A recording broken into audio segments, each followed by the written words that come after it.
मेरे अजीज बहनों और भाइयों, खुदावंद यीशु अल मसीह के मुबारक और ज़िंदगी बख्श नाम में आप सबों को सलाम। उम्मीद करता हूँ आप सब खैरियत से होंगे।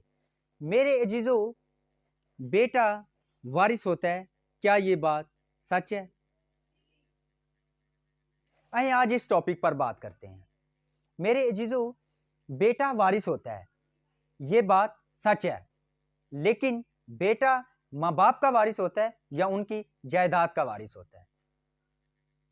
मेरे अजीजों, बेटा सिर्फ और सिर्फ जायदाद का वारिस होता है। माँ बाप की वारिस अगर कोई होती है तो वो बेटी है, वो बेटी जिसको हम बोझ समझते हैं। मेरे अजीजों, आज जिस मुआशरे में हम रहते हैं, ये मुआशरा बेटी को तो बोझ समझता है और बेटे को बुढ़ापे का सहारा समझता है।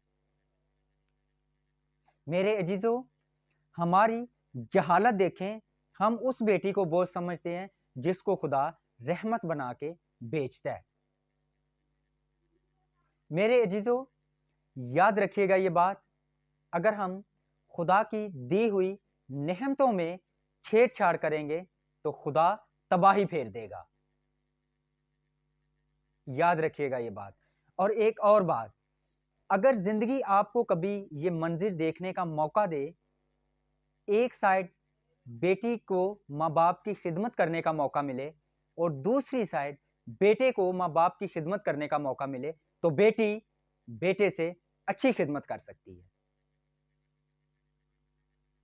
एक और बात मैं आपको बताता चला जाऊं, याद रखिएगा, अगर बेटी का पांव फिसले तो पूरा घर सर के बल गिरता है।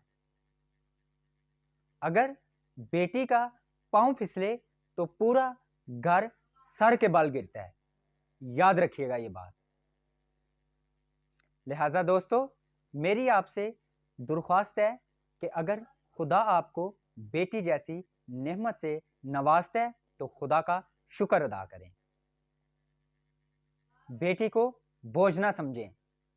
अगर एहसास के तौर पर देखा जाए, एहसास के लिहाज से देखा जाए, तो बेटी माँ बाप की वारिस होती है,